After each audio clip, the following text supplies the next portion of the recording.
السلام علیکم ورحمۃ اللہ وبرکاتہ. بسم اللہ الرحمن الرحیم. احمد اللہ وصلی وسلم علی رسول اللہ وعلی آلہ وصحبہ ومن والاه. وصلنا إلى قوله المزيد في متصل الأسانيد والمضطرب. طيب اقرأ. بسم الله. المزيد في متصل الأسانيد والمضطرب. السؤال الثلاثون.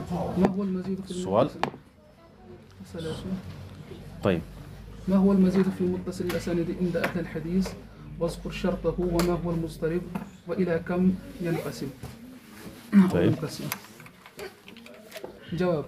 المزيد في الأسانيد المتصلة هو ما كانت المخالفة فيه بزيادة راو في أثناء السند ومن لم يزد أتقن ممن زاد. یہ پڑھا تھا ہم نے، یہ ہم نے پڑھا تھا کیونکہ یہ سارے ریکارڈ ہیں. المصحف المعرف. المصحف والمضطرب هو ما كانت المخالفة فيه بإبدال راو براو أو مروي بمروي ولا مرجح لإحدى الروايتين على الأخرى. نقرأ شيء من المصحف المعرف. المصحف المعرف. عرف المصحف والمعرف. أقول إن ينقسم إلى المضطرب ينقسم إلى قسمين. نبرأ المضطرب ينقسم إلى قسمين. شيء المضطرب قرأنا شيء هذا شيء أظن هذا درسنا. نعم شيء. طيب المصحف والمحرف. عرف المصحف والمحرف ومثل لهما. شيخ ما قرأنا. ما قرأنا.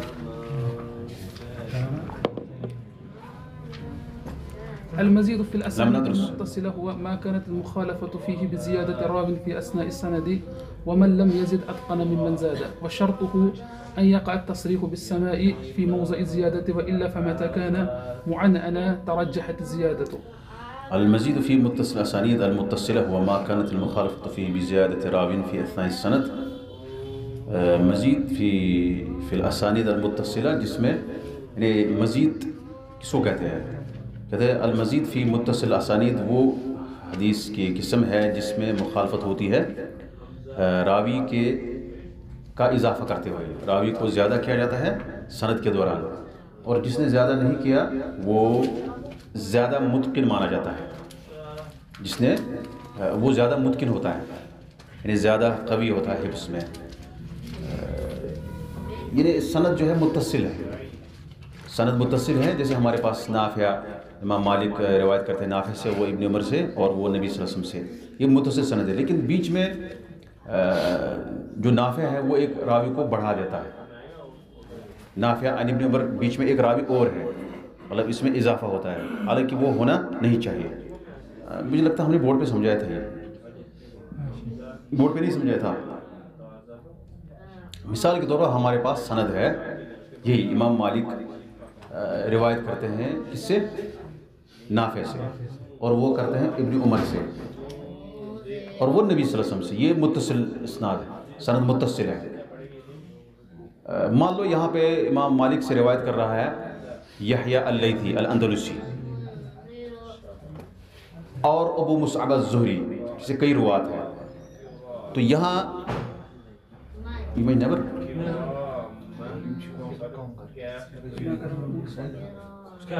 ویسا تھوڑا والیوم کم تھوڑا والیوم کم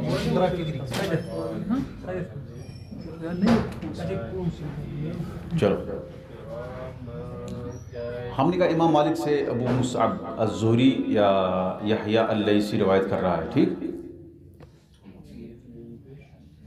مان لو یحییٰ نے یہ کہا کہ حدثنا مالک پھر وہ کہتا ہے النافع عن ابن عمر عن النبی صلی اللہ علیہ وسلم. لیکن ابو مصعب کہتا ہے مالک النافع پھر اس کے بعد کہتا ہے عن سالم عن ابن عمر. یہ سالم جو ہے یہ مزید فی متصل اسانید ہے یعنی متصل سند میں یہ اضافہ ہوا ہے کس کا راوی کا. ما كانت المخالفة فيه بزیادة راو فی اثناء السند. اب جس نے زیادہ نہیں کیا وہ زیادہ متقن ہے زیادہ حافظ قوی ہے اور یہاں پہ یحییٰ قوی ہے اس نے زیادہ نہیں کیا ہے تو ابو مصعب الزہری کی جو اس نے ایک راوی متصل سند میں اضافہ کیا یہ مانا جائے گا مزید فی متصل اسانید. پھر یہ بتا شرط کیا ہے. شرط یہ ہے کہ ان یقع التصریح بالسماع فی موضع الزیادہ. جہاں اس نے زیادہ کیا وہاں راوی کہے حدثنا وہاں تصریح ہو جائے سماع کی یعنی سننے کی. وَإِلَّا فَمَتَا كَانَ مُعَنَّنًا تَرَجَّحَتِ الزِّيَادَةُ، لیکن جب ان سے روایت ہوگا تو وہ اس وقت جو اضافہ اس نے راوی کا کیا ہے وہی زیادہ صحیح مانا جائے گا. مثال کے طور پر یہی ہم نے بتایا کہ اضافہ کیا ابو مصعب الزہری نے کس کو؟ سالم سے، لیکن وہاں اس نے کہا حدثنا، وہاں سے ابن عمر نے وہاں سے جو کیا کہتے ہیں یحییٰ نے کہا حدثنا مالک قال حدثنا نافع قال حدثنا ابن عمر. تو یہ جو حدثنا ہے سب سند میں ہے. اگر یہاں پہ ان ہوتا تو پھر زیادہ ہم ترجیح دیتے کس کی روایت کو؟ ان کی روایت کو ان. پتہ نہیں سمجھ آئی نہیں؟ سمجھ آیا آپ کو؟ یہ بیچ میں آنا چاہیے کہ پہلے؟ ویڈیو اگر بناتے تو پھر بورڈ کے لیے ویڈیو ضروری ہے، لیکن لکھنے والے کو ضروری نہیں ہے.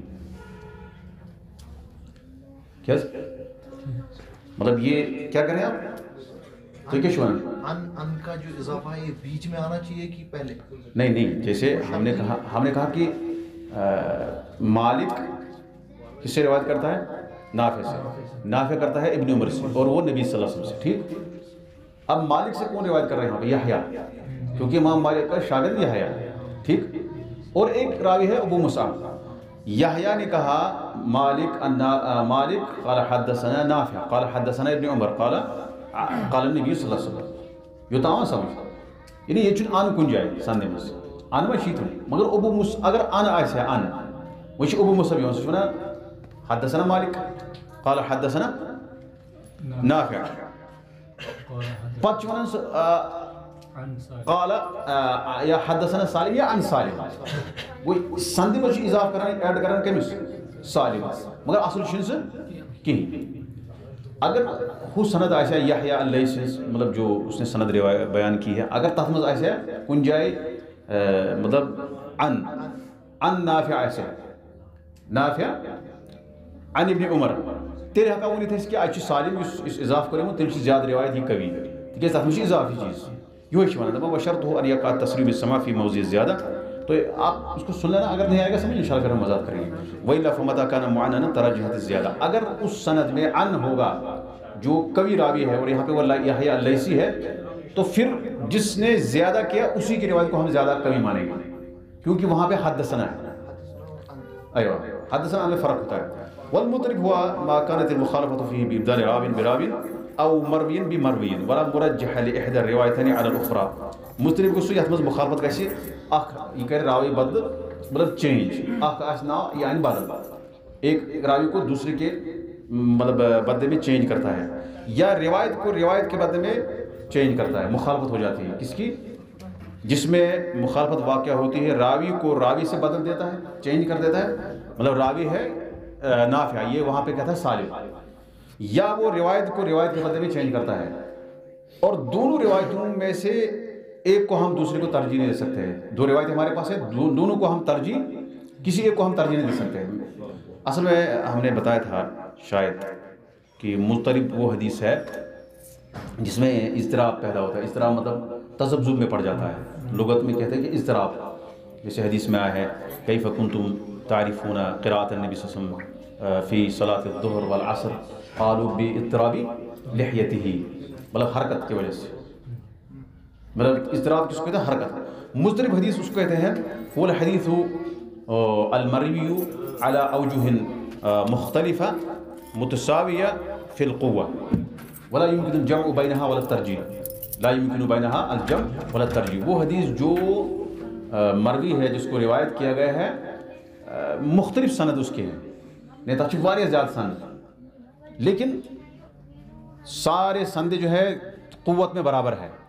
سر ایک حدیث کی سندے تقریباً 10 ہے، 10 کے 10 جو ہے ہم کسی کو ترجیح نہیں دے سکتے. 10 سند جو ہے برابر قوت میں ہے. ہمارے پاس 1 2 3 4 10 سندے ہیں، کسی کو ہم ترجیح نہیں دے سکتے، سب برابر ہے. کس میں؟ سارے سند جو ہیں وہ ہم کہیں گے اس سے صحیح سند ہے، ترجیح نہیں دے سکتے. اگر ترجیح ممکن ہے تو پھر وہ مضطرب حدیث مضطرب نہیں رہے گا. لا يمكن الجمع بینہا، نہ جمع کر سکتے ہیں نہ ہی ہم ترجیح دے سکتے کسی سند کو دوسرے پر. مثال ہمارے پاس حدیث ہے شیبتنی ہود و اخواتھا، نبی صلی اللہ علیہ وسلم فرمایا مجھے ہود سورہ ہود اور اس کے جیسے صورتوں نے جو ہے مجھے جو ہے بوڑھا کیا. یہ حدیث جو ہے اس کی 11 سندیں ہیں. کس سند یا تقریباً اس کو 10 سندیں ہیں، 10 سندوں سے یہ حدیث میں مروی ہے، اور 10 کے 10 میں جو ہے الگ الگ سند ہے، اور کسی کو ہم ترجیح نہیں دے سکتے. تو پتہ ترجیح کیسا کو نہیں دیتے مثال تہ کرو پنہ اعتبار روایت یمو کور پن ساری کبھی راوی اگر ات مز اخ آسہِ نا ضعیف یا مطلب 9 آسن ضعیف تیل مانو اس اخ کبھی آسہِ راوی تم سن مانو اس تم سے روایت صحیح. اس لیے اضطراب جو ہے یہ ضعیف کی اقسام میں مانا جاتا ہے. اضطراب جو ہے وہ ضعیف کے اقسام میں سے. کیوں؟ کیونکہ ہم ترجیح نہیں دے سکتے، نہیں جمع کر سکتے ہیں. وينقسم إلى قسمين: مضطرب سندا وهو الغالب، ومضطرب متنا وهو قليل لأنه قل أن يحكم المحدث على الحديث بالاضطراب بالنسبة إلى الاختلاف في المتن دون الإسناد. کہہ رہا مضطرب کی 2 قسمیں ہیں، سند اور وہ زیادہ ہوتا ہے. اکثر اضطراب جو ہوتا ہے وہ کس میں واقع ہوتا ہے؟ سند میں. اور دوسری قسم ہے متن میں اضطراب پیدا ہوتا ہے، لیکن یہ کم ہے، کیونکہ بہت کم ایسا ہوتا ہے کہ محدث حدیث پہ حکم لگائے اضطراب کا متن میں اختلاف کی وجہ سے سند کے بغیر. یعنی وہ بہت کم ایسا ہوتا ہے کہ متن کی وجہ سے حدیث پہ حکم لگائے کہ یہ حدیث جو ہے مضطرب ہے. مثال ہمارے پاس حدیث ہے، ہمارے پاس ایک حدیث ہے لا نکاح الا بولی، ولی کے بغیر نکاح نہیں ہوگا.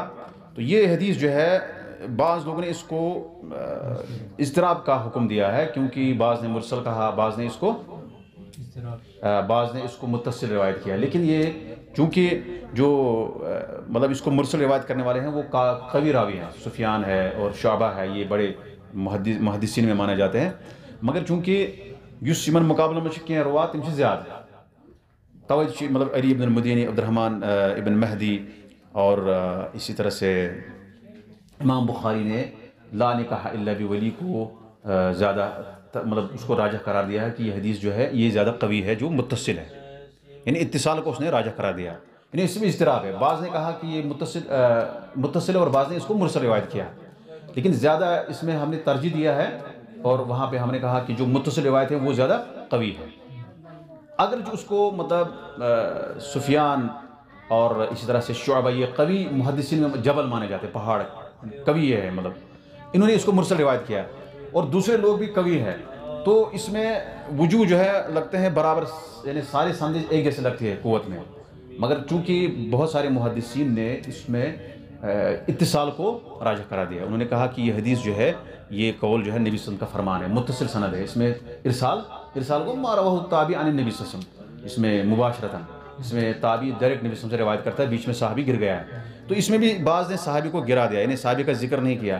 لیکن ہم نے کہا کہ هو الحدیث المروی علی اوجہ مختلفہ متساویہ فی القوہ.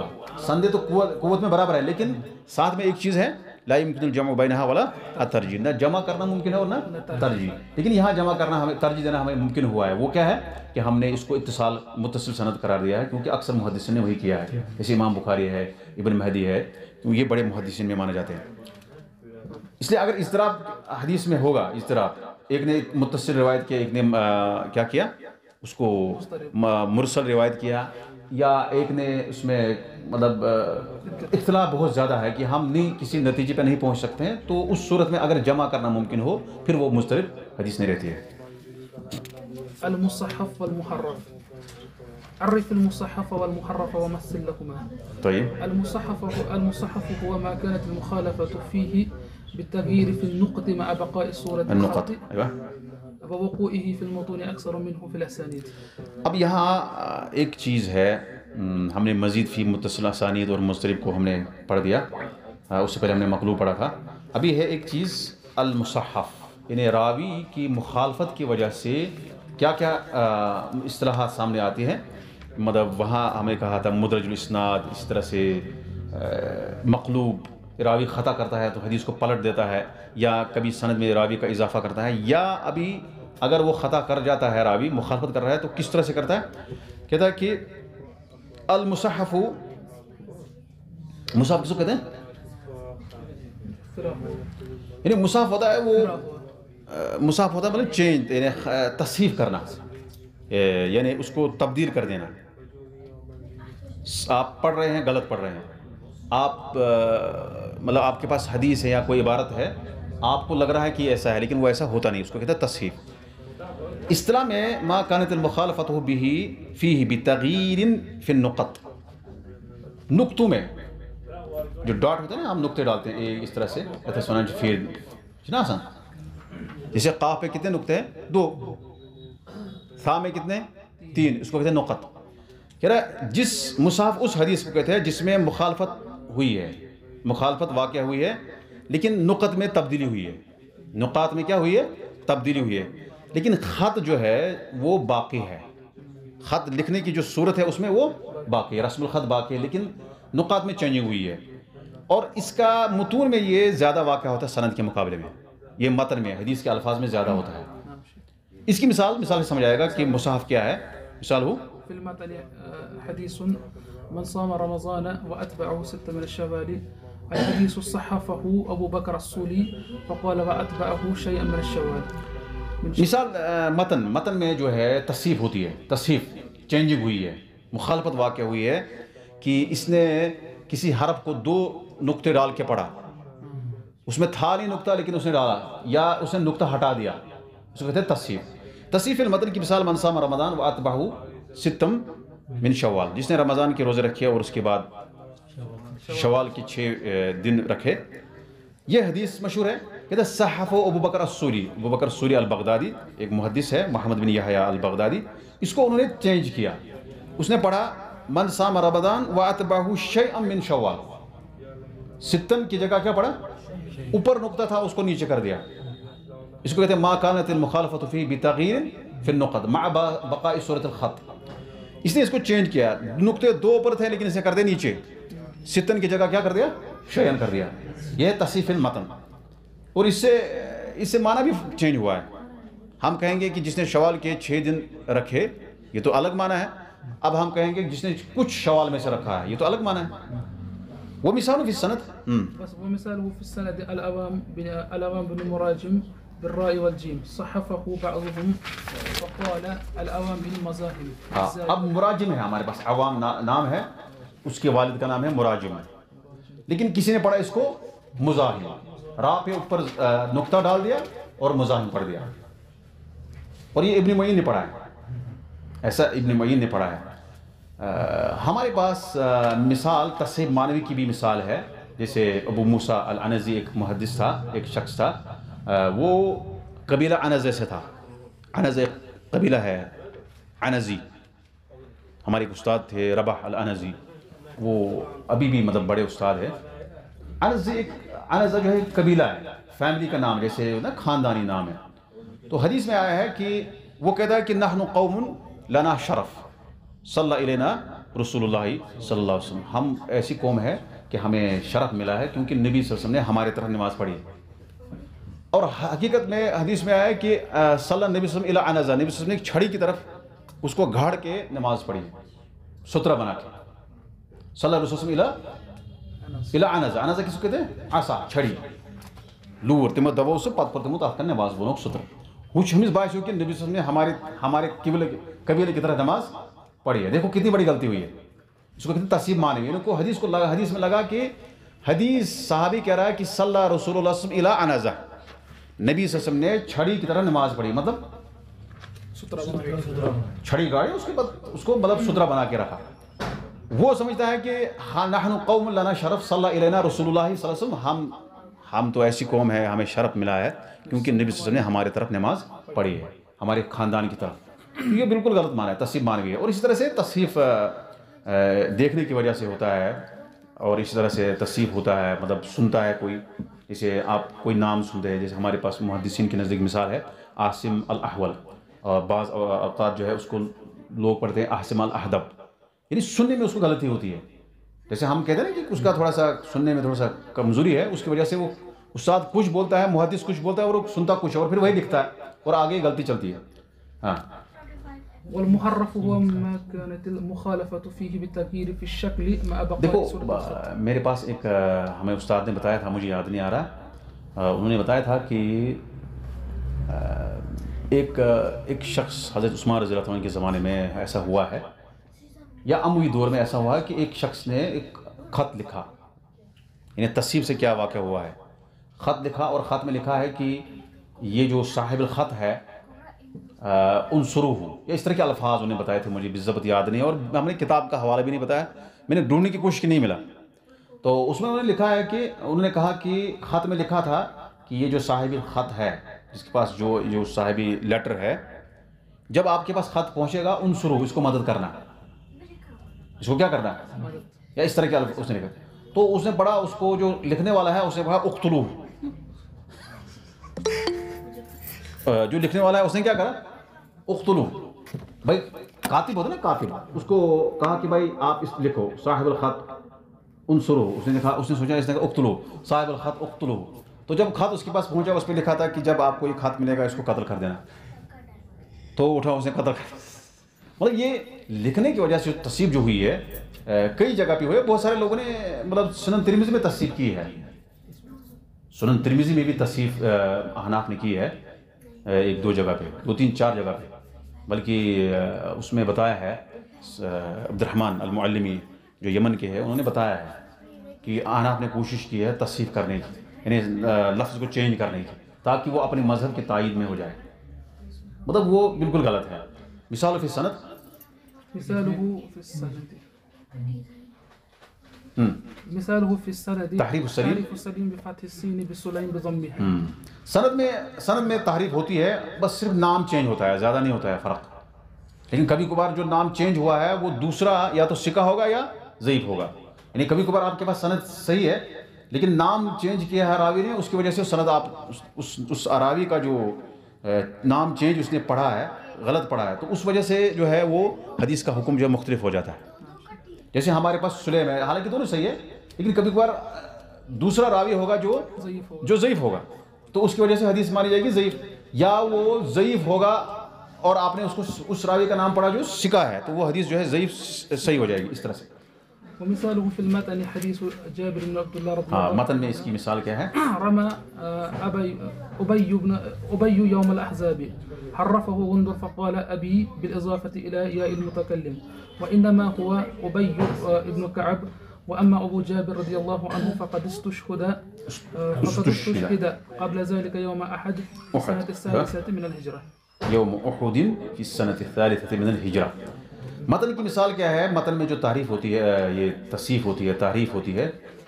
تحریف کس کو کہتے ہیں، ما کانت المخالفہ فی بالتغییر بالشکل، فی الشکل، یعنی زبر زیر میں وہ تبدیلی کرتا ہے، زبر زیر، ابھی ہم نے کہا کس میں کرتا ہے، مصحف نقطوں میں تبدیلی کرتا ہے، اور محرف جو چینجنگ ہوئی ہے مگر کس میں، شکل میں، یعنی زبر زیر میں، حرکات میں تبدیلی، لیکن خط کی صورت باقی ہے، جیسے سلیم کو سلیم کر دیا۔ اس طرح سے متن کی مثال ہے، متن میں کیسے تحریف ہوتی ہے۔ دیکھو سب سے پہلے شخص ہے جس نے اس میں فرق کیا ہے دقیق، وہ ہے ابن حجر رحمۃ اللہ علیہ، انہوں نے مصحف اور محرف میں فرق کیا ہے، دقیق فرق انہوں نے کیا ہے، انہوں نے دو الگ الگ کہا کہ مصحف اس کو کہتے ہیں اور محرف اس کو کہتے ہیں۔ محرف کی مثال کیا ہے کہ جابر رضی اللہ تعالیٰ عنہ کی حدیث ہے، رومیہ ابی یوم الاحزاب، احزاب کے موقع پہ ابی کو جو ہے اس کو تیر لگی، ٹھیک، اور اس حرف و غندر ایک محدث ہے، اس کا نام ہے محمد بن جعفر۔ غندر ہوتا ہے جو نرم جو ہے، ناعم، جو مطلب کیا کہتے ہیں اس کو، اصل میں غندر کہتے ہیں ناعم، جو نرم جس کا جسم ہوتا ہے اس کو کہتے ہیں غندر، لیکن یہاں پہ مراد ہے کہ جو کھیلتا رہتا ہے کلاس میں ادھر ادھر، تھوڑا سا شرارتی جیسا جو ہوتا ہے نا طالب علم، اس کو غندر یہاں پہ مقصود ہے۔ پھر محمد بن جعفر جو محدث ہے، اس نے کہا ابی، یعنی رومیہ ابی یوم الاحزاب، جابر کہتا ہے رومیہ ابی، پڑھنا کیسے تھا ابی، لیکن حرف کی وجہ، شکل کی وجہ سے، زبر کی وجہ سے اس نے اس کو حرکات کی وجہ سے چینج کیا، کہا رومیہ ابی بالاضافت یا الی یا المتکلم، یا المتکلم کی طرف اضافت کرتے ہوئے، میرا باپ جو ہے وہ زخمی ہوا، اس کو تیر لگی یوم الاحزاب، جنگ احزاب میں، وانما هو ابی بن کعب، اصل میں وہ کون ہے، ابی بن کعب ہے، واما ابو جابر، لیکن جابر کے جو والد ہے رضی اللہ تعالیٰ عنہ، فقط استشہد قبل ذلک یوم احد، وہ پہلے ہی شہید ہوا ہے احد کے موقع پہ، تیسری ہجری میں جو ہے 3 ہجری میں وہ شہید ہو گئے، کون، جابر کے والد عبداللہ، لیکن وہ کہتا رومیہ ابی یوم الاحزاب، ایک راوی نے اس کو پڑھا رومیہ ابی، حالانکہ کیا ہے وہ رومیہ ابی بن کعب، اچھا سمجھو نا۔ ہاں یہ ہوتا ہے کہ انسان کبھی کبھار عبارت کو مطلب شکل صحیح سے نہیں لگا رہا اور اس کی وجہ سے جو ہے نام میں چینجنگ ہوتی ہے یا کسی لفظ میں چینجنگ ہوتی ہے. حکم اختصار حدیث. ہاں حكم اختصار الحديث والرواية بالمعنى.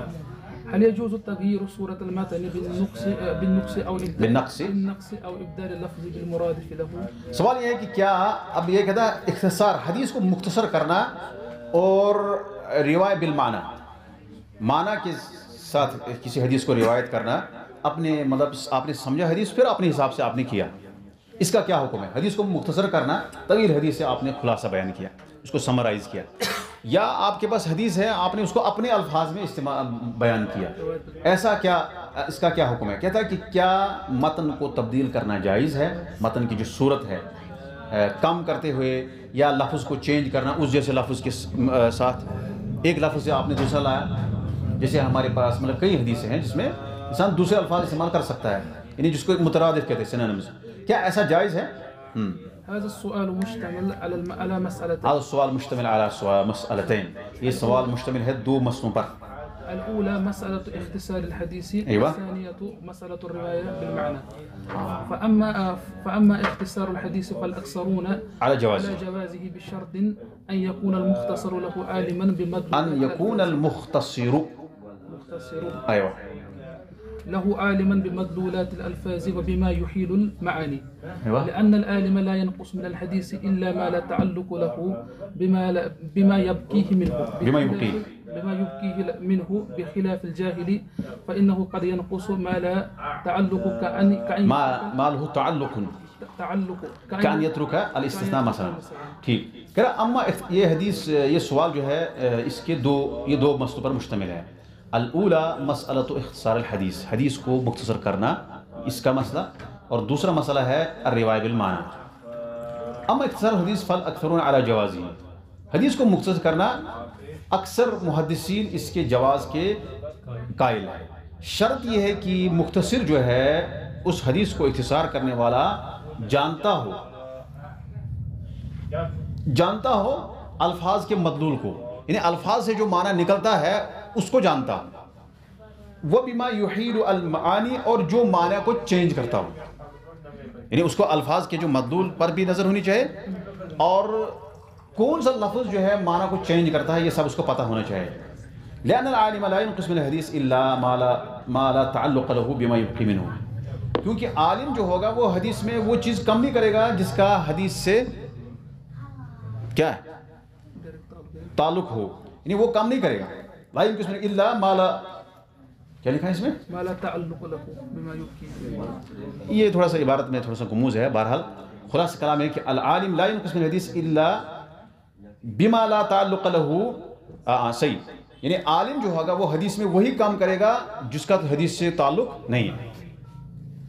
بما یبقیہ منہ, جو باقی رکھے گا وہ اس کو پتہ ہے کہ کون باقی رکھنا ہے, اور جس کا تعلق حدیث سے نہیں اس کو ہٹا دے گا, کیونکہ اس کا مقصد ہے اختصار کرنا. اب اگر بخلاف الجاہل فإنه قد ينقص ما له تعلق, وہ کبھی کبھار اس کو کم کرے گا جس کا حدیث سے تعلق ہے. کان یترک الاستثناء مثلا, مگر مثال کے طور پر وہ استثناء وہ ترک کرے گا, جیسے وہ کہے گا لا صلاۃ کیا ہے الا بالفاتحہ, مطلب وہ حدیث کا استثناء جو ہے استثناء, جیسے ہم نے کہا کہ الماء طہور لا ينجس الشيء الا ما غلب على ريحه. اب حدیث چونکہ ایک سند سے یہ ہے کہ اب مان لو کہ حدیث مکمل ہے, اور یہ حدیث مکمل ہے ایک روایت کے حساب سے, الماء طہور لا ينجس الشيء الا ما غلب على ريحه او لونه او طعمه. اب یہاں اس حدیث کو مختصر نہیں کر سکتے, کیوں؟ یعنی استثناء آپ کے بعد جو ہے وہ بہت اہم ہے, یہ جیسے لا الہ پھر الا اللہ ضروری ہے, اس طرح سے آپ سمجھ سکتے ہیں, کیونکہ جس کو پتہ نہیں ہوگا وہ استثناء جو ہے ختم کر دے گا, تو نتیجہ یہ ہوگا کہ وہ معنی تبدیل ہو جائے گا.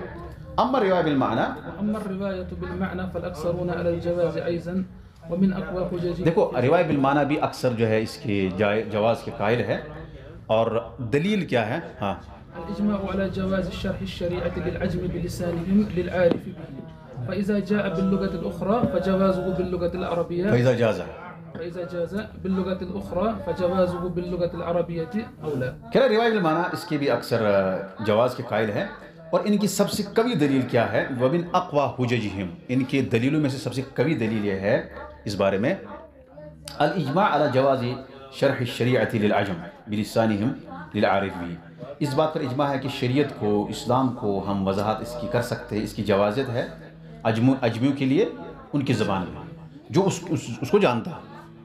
یعنی فارسی جو ہے عربی کو منتقل کر سکتا ہے فارسی میں، اس طرح سے اردو جاننے والا، کشمیری جاننے والا وہ اپنی زبان میں لوگوں کو بیان کر سکتا ہے، کیونکہ اس پر اجماع ہے کہ شریعت کی وضاحت آپ کر سکتے ہو، دین کی وضاحت. فَإِذَا جَازَ ذَلِكَ جَازَ بِاللُّغَةِ الْأُخْرَى، جب دوسری زبان میں جائز ہے شریعت کی وضاحت کرنا، اسلام کی وضاحت کرنا، فَجَوَازُهُ بِاللُّغَةِ الْعَرَبِيَّةِ أَوْلَى، تو عربی زبان میں اس کو بیان کرنا من باب اولا جائز ہے، بدرجہ اولا جائز ہے. ونقل ابن حجر حالانکہ احناف، بہت سارے احناف کہتے ہیں کہ آپ کو ترجمہ پڑھنے کی، یا دیوبندی جو ہے یا صوفی حضرات جو ہے وہ کہتے ہیں کہ ترجمہ پڑھنے کی ضرورت نہیں ہے، اس سے آپ مطلب جو ہے گمراہ ہو سکتے ہیں.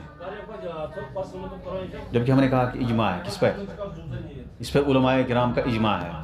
اب 15ویں صدی یا 14ویں صدی میں کوئی آئے گا پھر وہ یخرق علی اجماع فہذا لا نقبل منہ، کہ اجماع کو وہ مطلب توڑ نہیں سکتے ہیں. خارج کے مطلب توڑنا، کیونکہ اجماع اس پر ہے. اگر ہم اجماع نہیں ہوتا تو ہمارے پاس کیسے پہنچتا ہے یہ سارا؟ مطلب اگر تبدیل چینج کرنا اپنی زبان میں، کیونکہ وہ اس لیے خطبہ دیتے ہیں جمعہ کے دن عربی میں، وہ کہتے ہیں کہ بھائی عربی میں دینا ضروری ہے، اور پہلے وہ سائڈ میں دیتے ہیں. اس لیے ہم جو خطبہ دیتے ہیں اس کی وجہ یہ ہے کہ اجماع ہے. الاجماع علی نقل الشریعہ للعجم بلسانہ، الاجماع علی جواز شرح الشریعہ للعجم بلسانہم، ہم ان کی زبان میں وہ تقریر کریں گے، لیکن پہلے آپ خطبہ حاجہ پڑھیں گے اس کے بعد. طيب ونقل ابن حجر عن القاضي عياض انه قال ينبغي قاضی عیاض عین کی کسرہ کے ساتھ، ان القاضي عياض انه قال ينبغي سد باب الروايه بالمعنى لئلا يتسلط من لا يحسن ممن يظن انه يحسن كما وقع لكثير من الرواة قديما وحديثا. پھر ابن حجر نے قاضی عیاض سے نقل کیا ہے کہ ان کا ایک قول انہوں نے ذکر کیا ہے کہ مناسب ہے، ینبغی اے یناسب، ینبغی سد باب الروایہ بالمعنی، یہ روایہ بالمعنی کا جو دروازہ ہے اس کو بند کرنا مناسب ہے. روایہ بالمعنی، معنی سے روایت کرنا، جیسے آپ نے حدیث پڑھی آپ نے اس کو خلاصہ کیا. پھر اصل میں مناسب ہے اس دروازے کو کیا کرنا، اس کو بند کیا جائے، تاکہ اس میں وہ شخص غالب نہ ہو جائے، مسلط نہ ہو جائے جو اچھا مطلب نہیں کر پاتا ہے، جو روایہ بالمعنی نہیں کر پا رہا ہے اور وہ سمجھتا ہے کہ وہ کر سکتا ہے، اس کو لگتا ہے کہ وہ کر سکتا ہے لیکن وہ کرنے کی مطلب اس کی صلاحیت نہیں ہے. لئلا يتسلط ممن لا يحسن، جو نہیں کر پا رہا ہے صحیح طریقے سے روایہ بالمعنی، لیکن ممن يظن انه يحسن، لیکن وہ ان لوگوں میں سے گمان کرتا ہے وہ کہ وہ ایسا کر سکتا ہے، اس کے اندر صلاحیت ہے، ایبلٹی ہے، لیکن اس کے پاس نہیں ہے. بہت سارے متعالین وہ کہتے ہیں کہ ہم مطلب جو ہے تقریر بھی کر سکتے ہیں، تحریر بھی کر سکتے ہیں، تدریس بھی کر سکتے ہیں، سارا شرح بھی کر سکتے ہیں. وہ کہتے ہیں میرے پاس صلاحیت ہے، لیکن وہ اس کے پاس صلاحیت نہیں ہے. کما وقع لکثیر من الرواة، جیسے کہ بہت سارے روات کے ساتھ ایسا معاملہ پیش آیا، انہوں نے ایسا کیا لیکن وہ کر نہیں پا رہے تھے، ان کے پاس صلاحیت نہیں تھی. پرانے زمانے میں بھی قدیماً و حدیثاً، اور آج کے زمانے میں. قاضی عیاض 544 ہجری میں وفات ہوئے، تو 6 صدی ہجری میں یہ حال ہے. تو آج تو بہت زیادہ ہے. بہرحال اس کے لیے اہلیت ہونے چاہیے کہ عالماً شرط ہے کہ روایہ بالمعنی جائز ہے. ایک تو اس کو علم ہونا چاہیے کس کے، عربی زبان پہ، کہ یہ کون سا لفظ، یہ اس کا کیا معنی ہے، کس سے یہ چینجنگ ہوتی ہے، اس کو کم از کم عربی جو ہے زبان پہ دسترس حاصل ہونی چاہیے. اس میں لیکن مسئلہ ہے کہ آج کے دور میں یہ مجھے لگتا ہے ممکن نہیں ہے، کیونکہ آج کے دور میں شروحات اور تراجم موجود ہیں حدیث کی، کیونکہ آج میں وہ نہیں، آج کے زمانے میں جیسے ابھی گوجری زبان ہے، گوجری زبان میں صرف اردو ترجمہ قرآن کا ہوا ہے، اس میں وہ گوجری زبان میں ہوا ہے، لیکن حدیث کا آپ کوئی کرنا چاہتا ہے کر سکتا ہے. مطلب زبان جتنے لکھا گیا لکھ سکتے ہیں، آج بھی کر سکتے ہیں، حرج نہیں ہے. بس اب مسئلہ یہ ہے کہ یہاں پہ لفظ ہے نا عربی، اب آج گوجری جو جانتا ہے وہ مطلب اکثر 90% سے زیادہ اردو جانتا ہے. ہاں بالکل. شروحات ہے، مطلب آپ کے کہنے کا مقصد یہ ہے کہ آج کے زمانے میں نہیں کر سکتے ہیں ایسا، کیونکہ شروعات بہت زیادہ ہے. کر سکتے ہیں، جیسے مطلب کسی نے اختصار کیا ہے، کسی نے شرح کی ہے، مطلب شرح تو کر سکتے ہیں. شرح مطلب اپنے حساب سے آپ سمجھا سکتے ہیں حدیث کو، اس میں حرج نہیں ہے. لیکن حدیث کا جو لب لباب ہے، جس کو ہم کہتے ہیں نا کہ بنیادی جو اس کا نہیں، بنیادی جو حدیث کا جو مضمون ہے، مرکزی مضمون، اس سے ہٹنا نہیں. جیسے ہمارے پاس حدیث ہے، مثال کے طور پر ہمارے پاس حدیث ہے لا تسقی حرث اخیک، اپنے بھائی کے کھیت کو مت سیراب کراؤ. تو یہ حدیث آپ کو سمجھانا ہے، اس کو آپ سمجھا سکتے ہیں اپنی زبان سے. اب یہ نہیں کہہ سکتے آپ کہ اپنے بھائی کی جو کھیت ہے اس کو سیراب نہیں کر سکتے ہیں، یہ تو سمجھ نہیں آئے گا لوگوں کو. اس کو آپ پہلے مطلب آگے ہم پڑھیں گے، غریب حدیث میں جانا ہے، شرح حدیث جو ہے اس میں جانا ہے، لیکن ساتھ میں آپ کو مزید وضاحت کرنی ہے. کسی کے گھر نہیں جاؤ آپ بغیر اجازت کے، کسی اس طرح سے آپ سمجھا سکتے ہیں، اس میں حرج نہیں ہے. لیکن شرط ہے کہ آپ کو صلاحیت ہونی چاہیے کہ کہاں کیا چینجنگ ہو رہی ہے حدیث میں. اور یہ تو آسان نہیں ہے، حدیث میں چینجنگ کیا ہوتی ہے یہ تو آسان نہیں ہے. اب قاضی اعظم نے کہا کہ بند کرنا چاہیے. دیکھو ینبغی صد باب الرواية لئلا يتسلط من لا يحسن ويظن ممن انه يحسن وهو لا يحسن، يعني يظن انه يحسن، انه يستطيع ان يشرح هذه المعاني لكنه لا يستطيع او لا يشرح على ما يرام. تو اس اعتبار سے جو ہے اس کو منع ہے. اگر اس طرح سے وہ ہے پھر وہ منع ہے، اس میں کوئی شک نہیں. لیکن جس کی صلاحیت ہے، عالم ہے، کافی اس کا تجربہ ہے، وہ کر سکتا ہے. کسی بھی حدیث کو اختصار کر سکتا ہے اور کسی کو وہ اپنے الفاظ میں بیان کر سکتا ہے، لیکن کہے کہ یہ مفہوم حدیث کا ہے. اس لیے ہم نے اس دن کہا تھا کہ اصل یہ ہے کہ آپ فبلغه كما سمع، رب حامل فقه ليس بفقيه ورب حامل فقه ليس بفقيه ورب حامل فقه الى من هو افقه منه. آپ کو حدیث ویسے ہی بیان کرنا جیسے ہے، لیکن سوال یہ ہے کہ کیا وہ باللفظ ہے کہ نہیں ہے، وہ بھی دیکھنا ہے. اس لیے ہم نے کہا روایت بالمعنی، تواتر لفظی، تواتر معنی ہم نے پڑھا تھا نا شروع میں، تھوڑا سا ریوائز کریں گے اس کو. ہاں، اسباب خفاء المعنى، اسباب خفاء المعنی، معنی پوشیدہ ہونے کے اسباب کیا ہے، یعنی کیوں حدیث میں معنی پوشیدہ ہو جاتا ہے، یعنی ظاہر نہیں ہوتا ہے. آپ حدیث سمجھ نہیں پاتے ہم ڈائریکٹ، کچھ حدیثیں ایسی ہیں کہ جو ڈائریکٹ نہیں سمجھ پاتے ہم. ایسا کیا ہے؟ قد يخفى المعنى بأحد السببين فاذكرهما. ومن من العلماء صنف في شرح الغريب وبيان المشكل من الاخبار. پھر کبھی کبھار معنی جو ہے وہ پوشیدہ ہو جاتا ہے، کبھی معنی ظاہر نہیں ہوتا ہے. اس کے دو سبب میں سے ایک ہو سکتا ہے، دو سبب میں سے ایک ہو سکتا ہے. اس کو بیان کرو دونوں کو. خفاء المعنى يكون اور علماء میں سے کس نے غریب، شرح الغریب یعنی حدیث، غریب حدیث جو ہوتا ہے، غریب جو الفاظ ہوتے ہیں، عجیب الفاظ، انوکھے الفاظ ہوتے ہیں اور مشکل الفاظ ہوتے ہیں حدیث میں، اخبار میں، کس نے اس میں تصنیف کیا ہے؟ الاول قلت استعمال. پھر خفا معنی کون احد سبب، معنی پوشیدہ ہونے کے دو میں سے ایک سبب ہو سکتا ہے. الاول قلت استعمال اللفظ، لفظ کا استعمال کم کرنا، یعنی جو لفظ جو ہے وہ استعمال کم ہوتا ہے. وعند ذلك يحتاج الى الكتب المصنفة في شرح الغریب. اس موقع پہ ایک قاری، پڑھنے والا حدیث کو، اس کو ضرورت پڑتی ہے ان کتابوں کے رجوع کرنے کی جو غریب، شرح غریب میں ہوتی ہے، جو لکھی گئی ہے اس غریب الفاظ کی شرح میں. غریب سمجھتے ہیں مطلب جو واضح نہیں ہے. وممن صنف فيه ابو عبید القاسم بن سلام، اور اس طرح سے والزمخشری وابن الاسیر. ابو عبید القاسم بن سلام نے حدیث کے غریب حدیث کے بارے میں کتاب لکھی، غریب الحدیث، سیدھا نام ہے غریب الحدیث، اور کتاب مطبوع ہے. اور زمخشری نے کتاب لکھی ہے الفائق فی غریب الحدیث. یہ بھی اچھی کتاب ہے، اگرچہ زمخشری کا عقیدہ تھوڑا سا گڑبڑ ہے، لیکن جو حدیث کے بارے میں لکھی ہے انہیں، الفاظ، غریب الفاظ کے بارے میں جو شرح کی انہوں نے، وہ بہت اچھی کتاب ہے. یعنی وہ ان کتب میں سے ہے جن کی طرف آپ، جس کا مطلب آپ حوالہ دے سکتے ہیں، یعنی ان کتابوں میں سے جو آپ ریفرنس دے سکتے ہیں اس کا، کوئی اس میں نہیں، وہاں سے آپ نقل کر سکتے ہیں. وہ ابن الاسیر، اور آخر میں آیا ابن الاسیر، انہوں نے کتاب لکھی النہایہ فی غریب الحدیث والاثر. یہ آپ اگر کوئی حدیث ہوگا آپ کے پاس، وہ لگتا ہے آپ کو اس کا معنی صحیح سمجھ میں نہیں آیا، تو آپ اس کتاب کی طرف رجوع کر سکتے ہیں. الثانی، دوسرا سبب کیا ہوتا ہے، یعنی یا تو لفظ بہت کم استعمال ہوا ہے. دوسرا سبب ہے ان یکون لفظ مستعملا، لیکن لفظ جو ہے وہ استعمال کیا جا رہا ہے کثرت کے ساتھ، بکثرت، لیکن خفی المعنی لکونہ فی مدلولہ دقہ، لیکن معنی ظاہر نہیں ہو رہا ہے، اس کا مطلب سمجھ نہیں آ رہا ہے کہ کیا معنی ہے اس کا، کیونکہ اس کا جو مدلول ہے وہ بہت باریک ہے. باریک بینی سے جو ہے اس کو سمجھا جا سکتا ہے. مدلول مطلب جو جس پہ وہ دلال کرتا ہے، جو اس سے معنی نکلتا ہے، وہ معنی جو ہے بہت باریک ہے، دقیق ہے، وہ ظاہر نہیں ہوتا ہر ایک کو، ہر ایک آدمی اس کو نہیں سمجھ سکتا ہے. وعند ذلك يحتاج الى الكتب المصنفة في معاني الاخبار. احادیث، اخبار مطلب احادیث کے معنی کے متعلق جو بھی کتابیں لکھی گئی ہیں اس کی ضرورت پڑتی ہے اس وقت. وہ بیان المشکل میں نہ. اور مشکل حدیث جو ہوتا ہے، مشکل حدیث کبھی کبھار ہوتا ہے کہ آپ کو ایک حدیث میں ہے کہ کرو دوسرے میں نہ کرو، تو یہ مشکل ہو گیا. ایک حدیث میں ہے کیا کرو دوسرے میں نہ کرو، تو یہ مشکل ہو گیا. ایک حدیث میں ہے کہ بھائی آپ کو سمجھ نہیں آ رہا ہے، کیوں لفظ بہت زیادہ استعمال ہوا لیکن آپ کو سمجھ نہیں آ رہا ہے کہ اس کا کیا معنی ہے، اس وقت آپ کو ان کتابوں کی ضرورت پڑتی ہے. وَمِمَّنْ صَنَّفَ فِي ذَلِكَ، اس بارے میں جنہیں لکھا ہے وہ ہے امام طحاوی.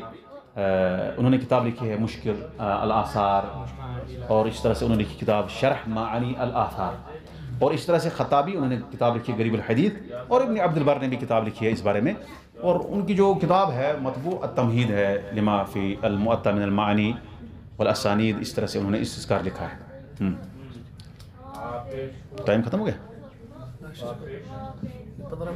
ٹھیک، انشاءاللہ ہمیں یہاں تک جانا ہے. بدعت سمجھے الجہالہ. کتنی وجوہات تھی، کیا اسباب، کتنے اسباب تھے حدیث کو رد کرنے کے لیے؟ بتا سکتا ہے کوئی؟ 10 اوجہ. 10 میں سے ہم نے 7 پڑھے اور 7 ابھی 8واں باقی، ابھی 3 باقی ہیں. 8واں کیا ہے؟ الجہالہ. یعنی یا تو ہم مخالفت کی وجہ سے حدیث کو چھوڑ دیتے ہیں، اور اس سے پہلے ہم نے پڑھا راوی جو ہے جھوٹ بولتا ہے، یا اس کو جھوٹ حدیث میں جھوٹ بولتا ہے، یا لوگوں میں جھوٹ بولتا ہے، یا ہم نے پڑھا نا، یا پھر وہ کیا ہے سیء الحفظ ہے، فاحش الغلط ہے، یہ پڑھا نا ہم نے اس سے پہلے. متہم بالکذب ہے، یا کذاب ہے، متہم بالکذب ہے، فاحش الغلط ہے، سیء الحفظ ہے، اور اس کے بعد ہم نے پڑھا اس کے وہ مخالفت کر رہا ہے. پڑھا نا یہ سب چیزیں ہم نے. یہ ابھی ہم پہنچے لے کے الجہالہ تک. ما المراد بالجہالہ وما ہی اسبابها وما هو المبهم. دیکھو ایک چیز یاد رکھنا، آپ جب تک آپ ساری چیزوں کو ذہن میں نہیں رکھیں گے تب تک آپ کو سارا جو نقشہ، جو تصویر آپ کے ذہن میں نہیں آ سکتی ہے. اگر کہاں ہوئے نا مطلب میازی سمجھ، مطلب تمہیں ہے غلط ہے، آپ کو سارا ذہن میں رکھنا ہے تاکہ آپ کو ایک تصور ذہن میں آئے. تصور آنے کے بعد ہی آپ کو ڈائریکٹ پتہ چلے گا کہ یہ کیا ہے.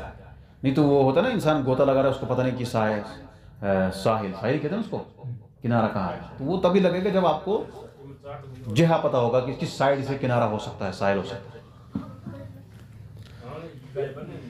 ما المراد بالجهالة وما هي أسبابها وما هو المبهم وما حكم روايته وبأي شيء يستدل على معرفته وما الفرق بين مجهول العين ومجهول الحال وما حكم روايته. کیا مراد ہے جہالت سے؟ ایک جہالت ہونا جیسے ہم ان پڑھ کہتے ہیں جاہل، یہاں نہیں ہے وہ مراد. کیا مراد ہے جہالت سے؟ کیا مراد ہے مصطلح حدیث میں؟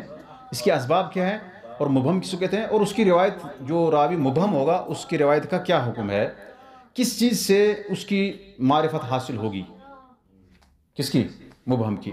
وما الفرق بین المجہول، یا مجہول العین اور مجہول الحال میں کیا فرق ہے؟ ایک ہوتا ہے مجہول العین اور ایک ہوتا ہے مجہول الحال. طبعا یہ اصطلاحات آپ کو یاد رکھنا ہے. اب آپ بیٹھیں گے مجہول الحال، حال کا مجہول، عین کا مجہول، تو یہ تو لفظی ترجمہ نہیں ہوگا، یہ تو اصطلاح ہے، ایک ٹرم ہے، اس کو ہم وضاحت کریں گے. لیکن یہاں کہہ رہا ہے کہ مجہول العین اور مجہول الحال میں کیا فرق ہے. ٹھیک. وما حکم روایتہما، ان دونوں کی روایت کا کیا حکم ہے. جب جس سند میں راوی ہوگا مجہول العین یا ہوگا مجہول الحال، اس کی روایت کا کیا حکم ہے، کیا اس کی روایت ہم لیں یا نہیں. المراد بالجہالہ المراد بالجهالة عدم معرفة عين الراوي او حاله بأن لا يعلم فيه تعديل بأن لا يعلم فيه تعديل او تجریح. کہتا ہے جہالت سے مراد یہ ہے عدم معرفت عین الراوی او حالہ، راوی کی شخصیت کی جانکاری نہ ہونا. عین مطلب اس کی شخصیت کا پتہ نہیں ہے. عین مطلب ہوتا ہے بعینہ ہی میں نے اس کو دیکھا، کہتا نا یہ کیا ہے، اس کی شخصیت کا پتہ نہیں ہے، اس کے بارے میں ہمیں جانکاری نہیں ہے، اور اس کے حال کے بارے میں بھی جانکاری نہیں ہے. اس کو کہتے ہیں جہالہ. کیا مطلب کہ نہ اس میں ہم لا یعلم فیہ تعدیل او تجریح، نہ اس کے بارے میں تعدیل کا پتہ ہے اور نہ تجریح کا. کس نے اس کو توثیق کی ہے، کس نے اس کو عدل قرار دیا ہے، اور کس نے اس کو جرح کیا ہے، یہ بھی پتہ نہیں ہے. نہ جرح کا پتہ ہے نہ تعدیل کا پتہ ہے، کچھ بھی پتہ نہیں ہے اس کے بارے میں. کسی نے اس کے بارے میں کلام ہی نہیں کیا ہے. کوئی مجہول ہے، گمنام شخص ہے، اس کو مجہول کہتے ہیں. یعنی یوں سمجھو آپ، مجہول کیا مطلب ہوتا ہے؟ گمنام شخص ہے، نہ اس کا عین پتہ ہے نہ اس کا حال پتہ ہے. یعنی اس کی شخصیت کیا ہے، اس کی حالت کیا ہے، روایت کے میدان میں یہ پتہ نہیں ہے۔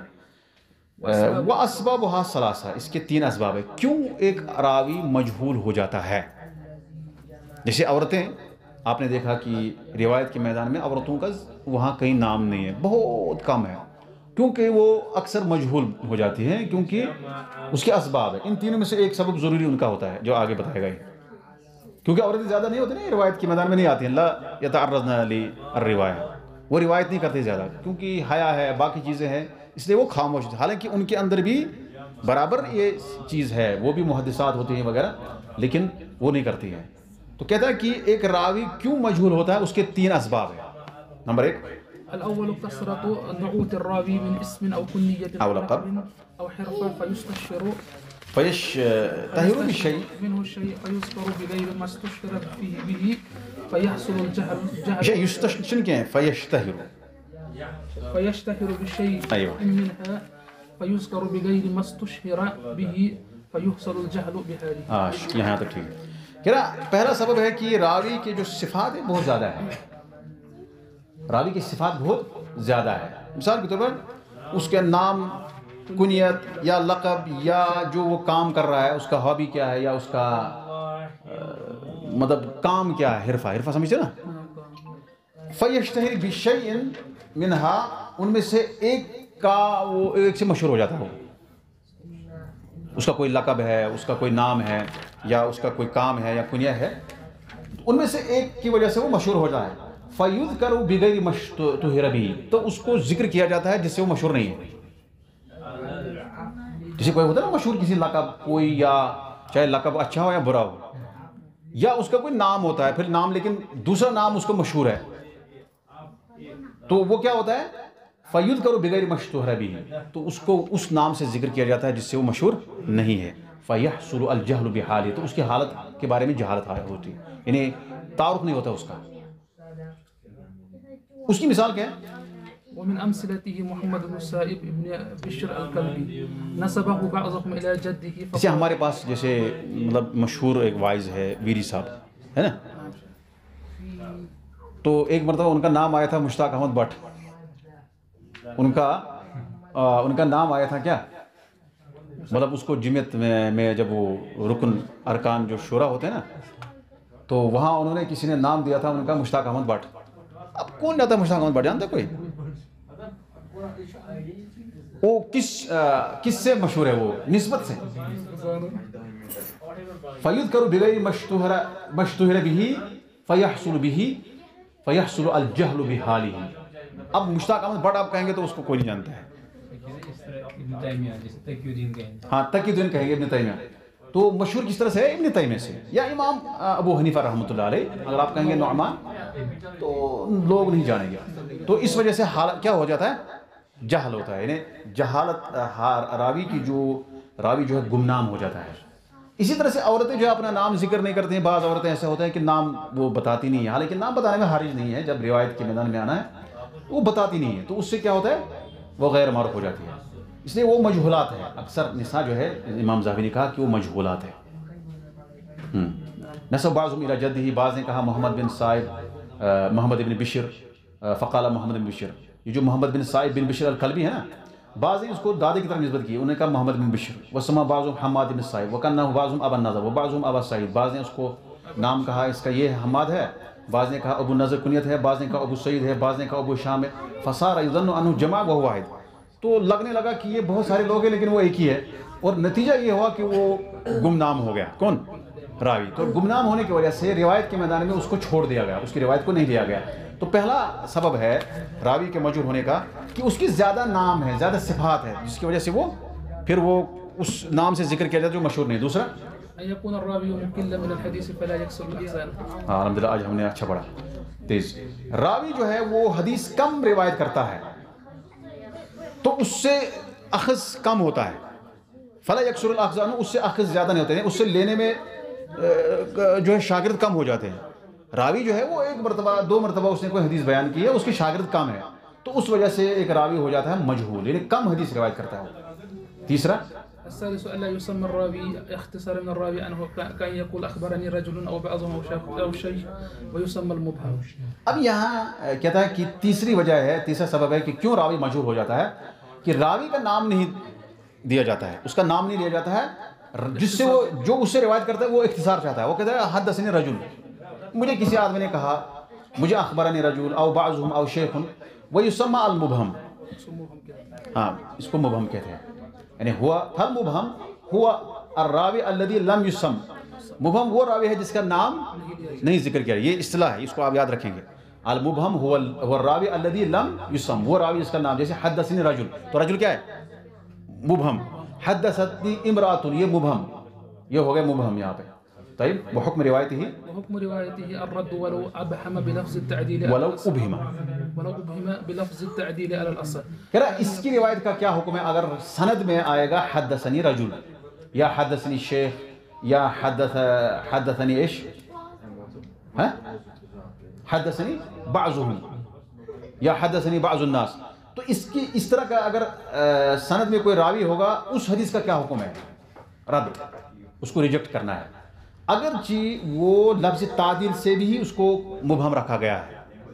صحیح قول کے مطابق اگر اس کو مبہم رکھا گیا، حدثنی رجل حدثنی الثقہ کہا کسی نے، تب بھی اس کا ہم نہیں مانیں گے. جیسے کہ وہ کہے اخبرنی الثقہ، اگر کوئی کہے اخبرنی الثقہ تو ہم اس کو نہیں مانیں گے. کیوں؟ لأنه قد يكون الثقة عنده، ہو سکتا ہے اس کے نزدیک وہ ثقہ ہے لیکن مجروحا عند غیری، دوسرے کے پاس وہ مجروح ہے. والجرح مقدم على التعدیل عند تعارض ما، جرح کو مقدم کیا جاتا ہے تعدیل پر جب آپس میں جرح تعدیل ٹکرائے، جرح اور تعدیل ٹکرائے تو کس کو کیا جائے گا؟ مقدم جرح کو. حالانکہ یہ اصل میں جرح جب مبہم ہو، اگر جرح مفسر ہو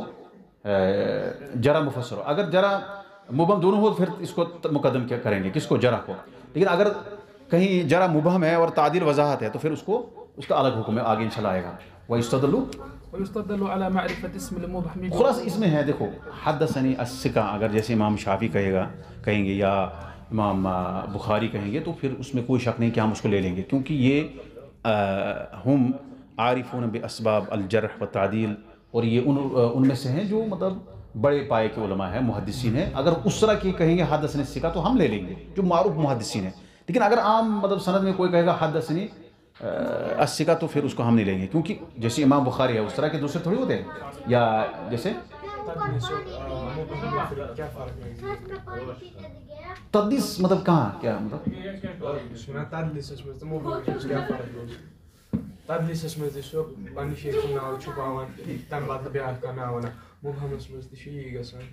نہیں، اصل میں تدلیس مثال اس شیخ تمس سہ مشہور واریاہن لوکن نش، یہ ٹوٹل یہ مشہور تو سمجھ مطلب تدلیس مز کیا چل بہ زن کر شیخس ناو ون بدل تمس تاکہ یم دپن یہ بدل میں پانے کورمت قصد، ہتھ مجھ سہ مقصد کی، یعنی اس کا وہ ایک لوگوں کے پاس کسی نام سے مشہور ہے، یہ اپنی سوسائٹی میں ہے لیکن روایت کے میدان میں یہ مجہوری ہو گیا ہے، اس کو کوئی نام مشہور ہے ہی نہیں، نہ وہ نہ یہ. تدلیس وہ آمدن قصدن ایسا کرتا ہے، وہ تعمدن کرتا ہے، اس میں نہیں کرتا ہے، اس میں وہ خود ہی ہو جاتا ہے اس کے ساتھ، مطلب اس کا نام ہے کچھ لیکن وہ مشہور وہ گمنام ہو جاتا ہے، یا اس کو اس طرح سے کم روایت ہوتی ہے اس وجہ سے. ہاں اس میں وہ جان بوجھ کے تدلیس کرتا ہے تاکہ لوگ کہیں گے کہ یہ الگ روایت ہے اور لوگ اس طرف مائل ہو جائیں. یہاں ایسا نہیں ہے، یہاں مبہم ہوتا ہے. مبہم ہم نے کہا کہ جس کا نام نہیں ہے، مبہم یہاں مطلب الراوی الذی لم یسمى، جس کا نام ہی نہیں ہے، رجل اس کا نام ہے. اب ہمیں کہا کثرت نعوتہ، صح، من اسم او لقب او حرفہ او اس طرح سے، فیذکر بغیر مشہور، یعنی یذکر باسم غیر معروف عند الناس او عند المحدثین، تو اس وجہ سے جو ہے وہ کہتے ہیں کون ہے، یہ کون ہے پتہ نہیں. تو نتیجہ یہ ہوتا ہے کہ جیسے ہم کہتے ہیں نا کسی کو چکس چلیں ظاہری چلیں ایسے ہوتا ہے تو وہ غیر معروف ہوتا ہے، حالانکہ ہوتا ہے بہت کئی مرتبہ ایسے ہوتا ہے کہ بہت بڑے ہوتے ہیں لیکن لوگوں میں مشہور پہلے نہیں ہوتے، بعد میں ہو جاتے ہیں. تو یہ اس طرح سے مجہول اس میں ہوتا ہے کہ تعمد ہوتا ہے. وَيُسْتَدَلُّ عَلَى مَعْرِفَةِ اسْمِ الْمُبْهَمِ بِوُرُودِهِ مِنْ طَرِيقٍ أُخْرَى مُسَمًّى فِيهَا، کیسے ہم مبہم کا نام جانیں گے؟ دوسری سند سے آئے گا وہ اور اس میں اس کا نام ہوگا. ٹھیک، آپ کے پاس ایک حدثنا رجل، پھر اس حدیث کی دوسری سند ہے اور اس میں لکھا ہے نام اس کا. والفرق ٹائم ختم ہوا ہے، ٹھیک ہے. والفرق تک آپ ہم انشاءاللہ والفرق بین مجهول العین و مجهول الحال یہ انشاءاللہ آئندہ ہم درس پڑھیں گے.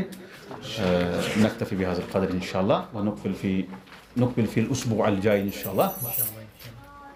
صلی اللہ وسلم علی نبینا محمد و علی آلہ وصحبہ اجمعین.